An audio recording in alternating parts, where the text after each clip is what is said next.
Prantij અવરોન high school સંકુલમાં તારીખ 4 જૂનના રોજ ફ્રી કારકિર્દી માર્ગદર્શન સેમિનારનું આયોજન કરવામાં આવ્યું હતું.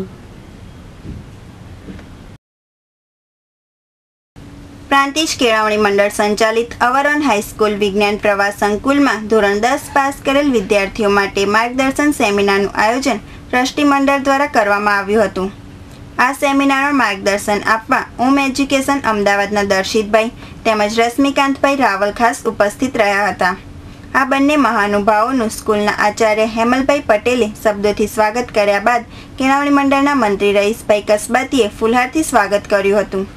આ સેમિનારમાં વિદ્યાર્થીઓની સાથે સાથે વાલી મિત્રો પણ ઉપસ્થિત રહ્યા હતા.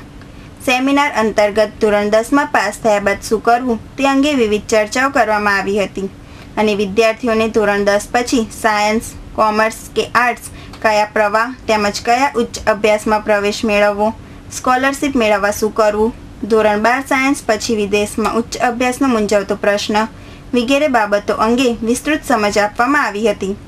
તદુપરાંત લશ્કરી ક્ષેત્રે લેવાતી સ્પર્ધાત્મક પરીક્ષા વિશે માહિતી આપવામાં આવી હતી. ધોરણ 10માં 80% મેળવનાર 5 વિદ્યાર્થીઓનું આ તબક્કે સન્માન કરવામાં આવ્યું હતું. ટ્રસ્ટી મંડળના મંત્રી રહીશભાઈ કસબાતી, આઈટીઆઈના પ્રિન્સિપાલ કાંતિભાઈ પ્રજાપતિ, નિત્યાનંદ બ્રહ્મભટ્ટ વગેરેઓ આ સેમિનારમાં ઉપસ્થિત રહ્યા હતા. વાલી મિત્રો આ સેમિનારથી પ્રભાવિત થયા હતા. પ્રાંતિજના પ્રતિનિધિ રતિભાઈ ટેકવાણી સાથે કાજલ મોદી, સિટી ન્યૂઝ હિંમતનગર.